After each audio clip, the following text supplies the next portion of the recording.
Voilà, après avoir vu donc la limite d'une fonction à une variable, que vous pouvez aller voir la vidéo que je vais terminer à l'instant, vous pouvez aller la voir, elle est intitulée, bon, analyse, limite d'une fonction à une variable, avec, j'ai pris un exemple. Bon, ici je vais faire une vidéo qui va concerner la limite à droite et la limite à gauche, mais je vais reprendre par rapport à l'existant pour définir tout simplement la façon dont le x va peut évoluer. C'est-à-dire il peut évoluer par la droite ou par la gauche, mais ici je vais faire abstraction du x qui peut évoluer soit par la gauche, par la droite. Donc il peut évoluer à droite ou à gauche, on s'en fout. Bon, je reprends la définition générale où le x peut évoluer à droite, à gauche. Ensuite, je ferai une restriction dans les définitions pour les faire évoluer soit à droite et soit à la gauche. Alors, pour ça, rappelez-vous que il faut partir toujours du domaine de définition. Je rappelle que le domaine de définition, c'est x x appartient à r. Ça, ce sont des notions ensemblistes. X appartient au nombre réel, tel qu'il existe, si vous voulez, un seul y, bien sûr, qui lui aussi appartenant à R, de telle manière à ce que si je remplace x dans f, eh bien j'obtiens l'image qui est y, et ceci sera inclus soit dans tout R ou en partie de R. Donc c'est une partie, voilà, ça il faut rechercher le domaine toujours rechercher le domaine avant de rechercher les endroits où on peut calculer une certaine forme, une certaine limite. Et je rappelle que les points où on va calculer la limite doivent être adhérents. C'est-à-dire que s'il y a des trous dans la fonction, eh bien, je peux les prendre en les refermant. Comment les refermer? Je vais faire en sorte de passer d'une fonction f où il y a des trous à une fonction g qui est la même fonction sans trous. C'est-à-dire que je vais faire une prolongée et de rendre la prolongée continue par rapport à la discontinuité de f. Voilà. C'est juste de remplir les points qui sont bien sûr dans l'intervalle AB. Parce que si le point est en dehors de l'intervalle AB, si la fonction a un intervalle AB, est définie sur un intervalle AB, et que là, elle n'est pas définie, mais que je recherche en un point qui n'est pas défini, vous comprenez, je ne saurais pas trouver la limite. Hein.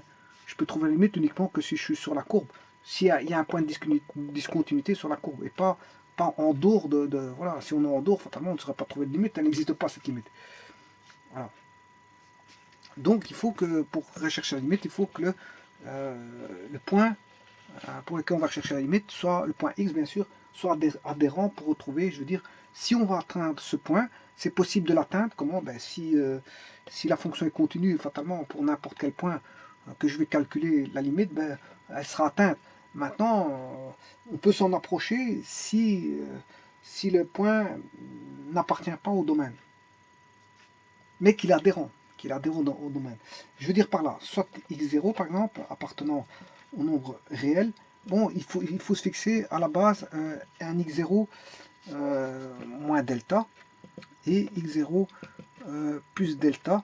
Je ne suis pas obligé de prendre le x0, et ça, comme je vous ai expliqué, ça prenait une définition globale, dans le sens où que vous le preniez, ça reste dans la définition ici, bien que je ne le prends pas ici dans la définition, cette définition reste valable, que vous le preniez ou que vous ne le preniez pas, parce que vous ne le preniez pas, c'est écrit, là on ne le prend pas, mais si vous le prenez, ça reste valable cette définition, bien sûr, est inclus dans le domaine de définition de f, et alors à ce moment on peut calculer la limite quand x tend vers x0 de x0 de x différent de x0, de f de x bien sûr est égal à L. Voilà. Et ça, j'avais développé dans une vidéo. Il faut aller voir la vidéo, vous allez tout comprendre, tout ce que j'ai écrit ici, puisque j'ai même pris un exemple. Le but, c'est pas de refaire une vidéo sur ça. Voilà. Alors, une autre définition des limites. Ceci, je pouvais écrire ça comment? Je peux écrire que... Si vous voulez plus d'explications, allez voir la vidéo précédente. Hein. Je l'ai dit, là j'ai tout expliqué avec les courbes, etc., etc. Bon, alors, le fait d'écrire f de x, bien sûr, ça la limite en un point. Hein. Ça limite quand x tend vers x0, on tend vers le point x0, x bien sûr différent de x0, de f de x est égal à L, peut s'écrire sous forme de définition, peut s'écrire sous forme de définition de la manière suivante. Bien, il faut se fixer un nombre donné que je vais appeler epsilon strictement positif. Bon, strictement positif, je peux l'écrire comme ceci, appartenant à R plus 0. Voilà, il est strictement positif. Eh bien, si vous prenez pour tout nombre, aussi petit soit-il, un nombre que epsilon 0, il existera à ce moment-là un nombre aussi petit aussi, puisque vous avez pris celui-ci petit, il sera petit, qui lui aussi est strictement positif. J'aurais pu écrire appartenant à R plus 0. Et à ce moment-là, bon, si le x évolue aussi bien à droite qu'à gauche, j'aurai x moins x0 plus petit que le delta est en x. Delta est en x. Le delta est en x. Donc, allez voir la vidéo précédente, vous comprendrez. Je vous répète, ici, c'est pas le but de refaire la vidéo précédente. C'est juste d'écrire des écritures que j'ai développées auparavant, que j'ai bien expliqué. Et voilà, donc x moins x0 plus petit que delta va entraîner f de x moins L plus petit que epsilon. Voilà. Ça, c'est la définition, une définition courante.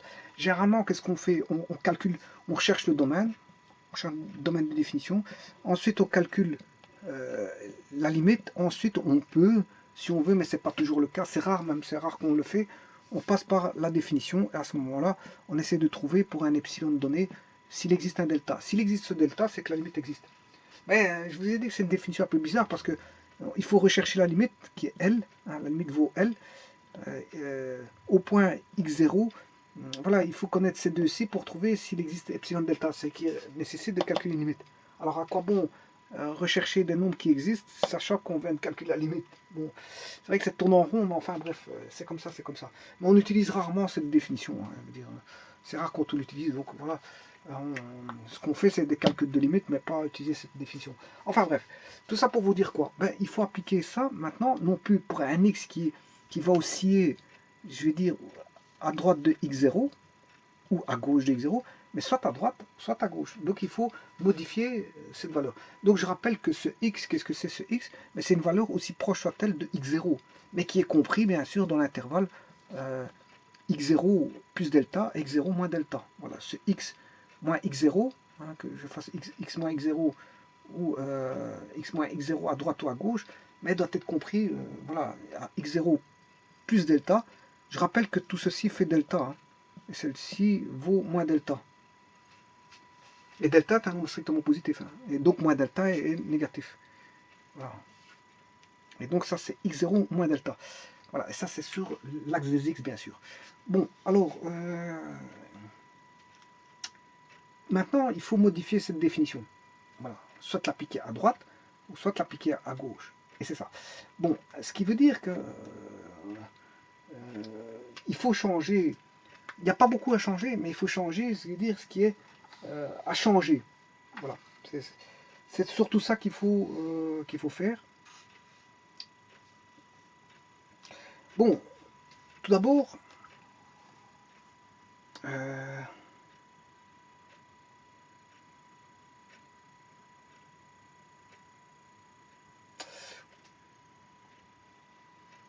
on va prendre une valeur x qui va tendre vers la droite de x0 cette fois-ci. Je vais faire par la droite. Je vais commencer par la droite. J'aurais pu commencer par la gauche, mais voilà. Bien sûr, x différent de x0. Hein. Je vais prendre un x différent de x0, mais qui va se rapprocher plus vers la droite, qui va donner, si vous voulez, une limite L1. Limite L1. Donc ça, j'ai pas besoin, parce que je vais avoir besoin du tableau ici. Oui, ici, on va soit aller vers la droite, c'est x0 plus. On va aller de x0 à x0 plus delta, plus 0 plus delta, soit à gauche de x0 à x0 moins delta. Et non plus, on peut aller de... Voilà, l'intervalle est restreint. On fait une restriction d'intervalle, parce que c'est limite à gauche, limite à droite. Bon, mais ça, j'ai plus besoin.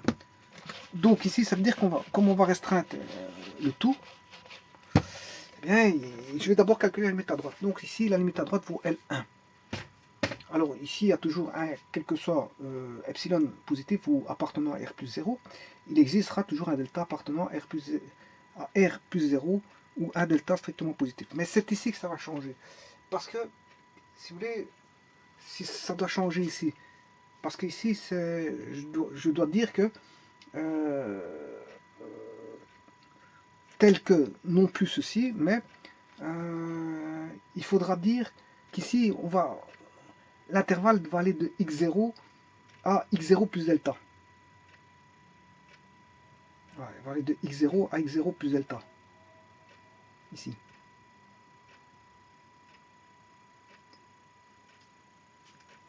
Voilà. Par contre, ici, on aura f de x moins L1. Ça va juste changer ici. Il faut faire le changement juste ici au niveau de l'intervalle. Parce que c'est plus le même intervalle. Ici, on aura toujours f de x moins L1 qui est plus petit que epsilon. Donc, ça va changer juste au niveau de la restriction d'intervalle. Donc, il faut que je change le x. Le x doit appartenir à l'intervalle x0, x0 plus delta. x0. Voilà, ici, on va parler en termes d'intervalle, hein, directement. x0, x0. Voilà. Il n'y a plus de valeur absolue, parce que la valeur absolue fait censé comprendre qu'on va prendre la partie gauche et droite. Donc ça veut dire que le x peut évoluer à droite ou à gauche quand je mets des valeurs absolues, mais quand je mets des intervalles, je restreins en disant tout simplement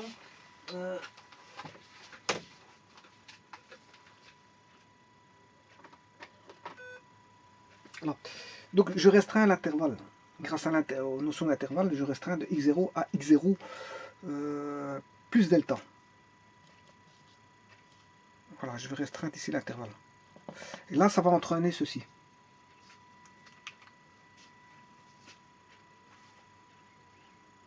Donc il n'y a pas beaucoup à changer. En fait, il y a que le changement va se faire au niveau.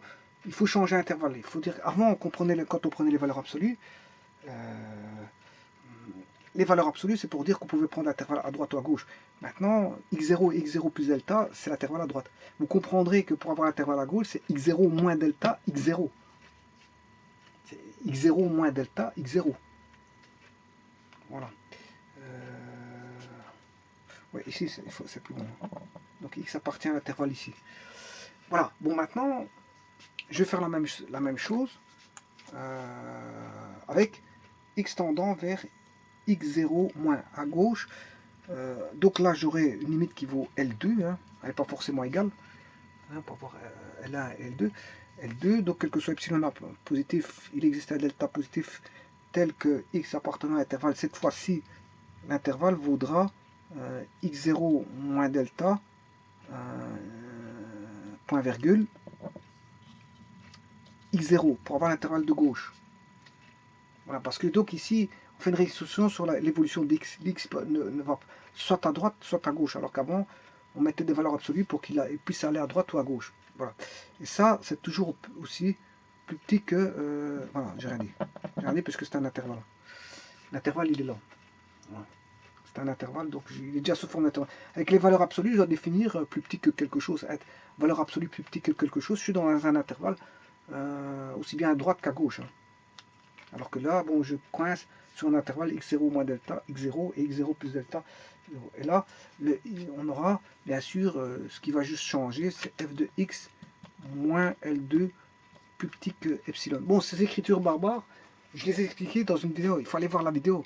Quand vous irez voir la vidéo, vous comprendrez. Ici, je ne fais que une écriture restrictive par rapport à des notions ensemblistes qui est une restriction d'ensemble. Donc, fatalement, si je restreins l'ensemble, en écrivant de manière courte, je donne des explications plus restreintes, j'écris de manière plus courte, je restreins mes explications, je restreins tout. Pourquoi? Parce que c'est la même théorie qui a été faite auparavant, qui a été développée correctement, je veux dire, dans une des vidéos, mais je restreins au niveau ensembliste, je restreins à des ensembles plus petits. Donc fatalement, si je restreins à des ensembles plus petits, je ne dois pas tout réexpliquer, puisque la vidéo des explications ont déjà été données auparavant. Donc, qui dit restriction d'ensemble, dit restriction d'explication. Je restreins les explications, fatalement. Donc si vous voulez comprendre le sens aux explications de ceci, il faut aller voir, je veux dire, la vidéo précédente qui parle de l'évolution de x, la façon dont le x peut s'approcher autour de x0, hein, donc où il n'y avait pas de restriction, hein, on s'en foutait comment il s'approchait de x, par la droite ou par la gauche. Par contre ici, il s'approche soit de x0 par la droite ou par la gauche, donc je fais des restrictions. Donc dans un cas de figure, si ça rapproche par la droite, sa limite peut valoir L1. Voilà, peut valoir L1. Voilà. S'il se rapproche par la gauche, ben, sa limite peut valoir L2.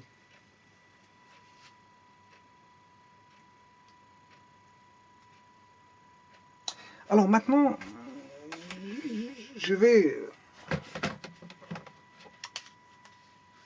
mettre la définition. Pour qu'une limite existe en un point, la limite au point x quand x tend vers x0, bien sûr x différent de x0 de f de x est égal à 1, à L, je m'excuse. Si ça équivaut à dire quoi? Mais que la limite à gauche, à droite, la limite à droite ou à gauche, peu importe, bien sûr x différent de x plus 0 de f de x est égal elle aussi, mais qu'elle est égale à la limite à gauche. La limite à droite est égale à la limite à gauche, bien sûr, de f de x. Si vous avez la limite à droite qui est égale à la limite à gauche qui est égale à L, eh bien vous pouvez dire que la limite existe en x0. La limite existe. Voilà, la limite existe. Donc si vous étudiez la limite à droite, si vous étudiez la limite à gauche, et que la limite à droite est égale à la limite à gauche, ça veut dire que la limite existe au point x0. Bien sûr, quand je dis la limite à droite et à gauche, c'est à droite de x0, à gauche de x0. Voilà. Voilà. Donc, par exemple, ici, on va prendre des cas de figure ici. Si je prends ceci, voilà, un intervalle, je vais étudier la limite ici. Voilà. Bien, ici, on a une limite à droite, mais on n'a pas de limite à gauche, parce qu'il n'y a rien à gauche. Je ne sais pas m'en approcher à gauche. Donc ici, la limite n'existe pas ici, puisqu'il n'y a qu'une limite à droite. Maintenant, si j'ai une fonction qui fait ça, ben là, la limite existe, parce que la limite à droite est égale à la limite à gauche. Voilà. Maintenant, ici, si je prends ceci,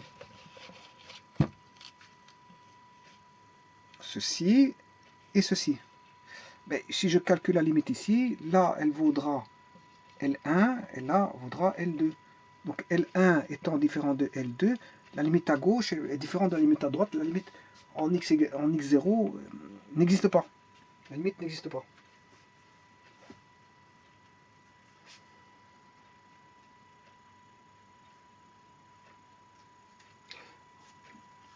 La limite ici n'existe pas. Attention que si je fais ça, je ne peux pas faire ça, sinon c'est pas une fonction. Hein. Je dois avoir bien sûr un qui est un point roux, un point noir, et l'autre un point roux. Soit celui-ci il est noir et l'autre est rouge. Ça veut dire que l'autre il n'a pas d'image, fatalement, parce que c'est pas une fonction. S'il a deux points, c'est pas une fonction. Hein. Il faut qu'il y en ait un qui soit ouvert et l'autre fermé. S'il est fermé, ça veut dire qu'elle est continue en ce point-là, et là elle est discontinue en ce point-là. Je ne peux pas avoir deux points de continuité au même x0.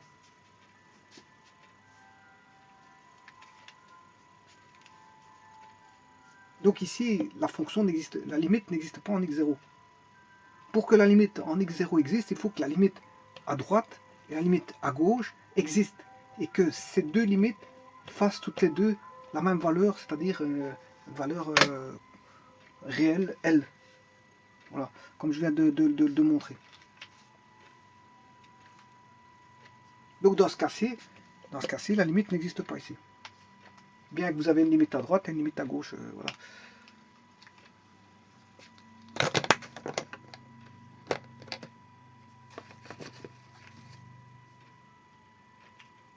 Et donc, ça fait partie, si vous voulez, ce que j'appellerais des propriétés. Bon, pour que la limite existe, il faut que la limite à droite et la limite à gauche existent.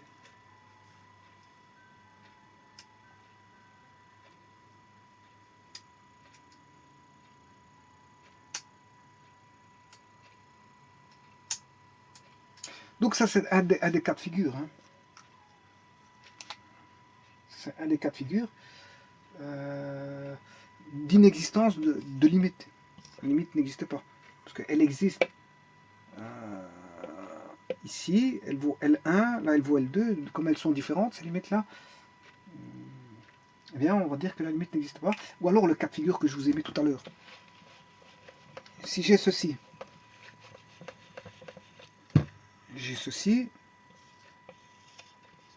voilà.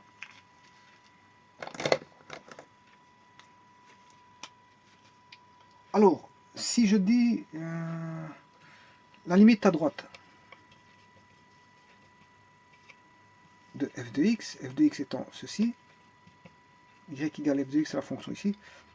Bon, là, à droite,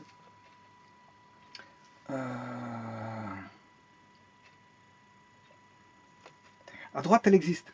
Elle vaut L1. Voilà. Mais la limite à gauche de f de x, elle n'existe pas.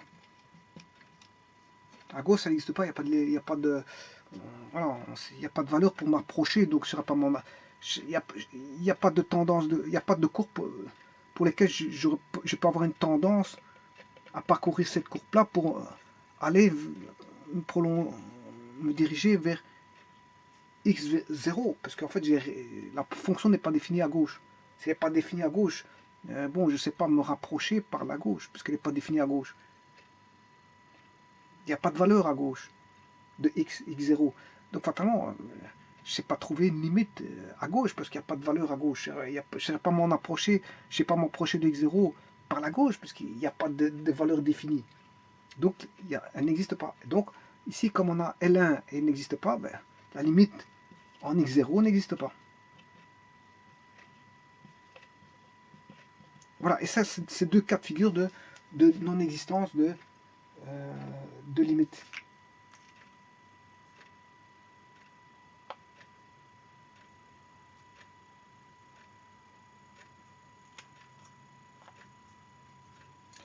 Voilà, donc ça c'est limite à gauche, limite à droite. Je vous remercie.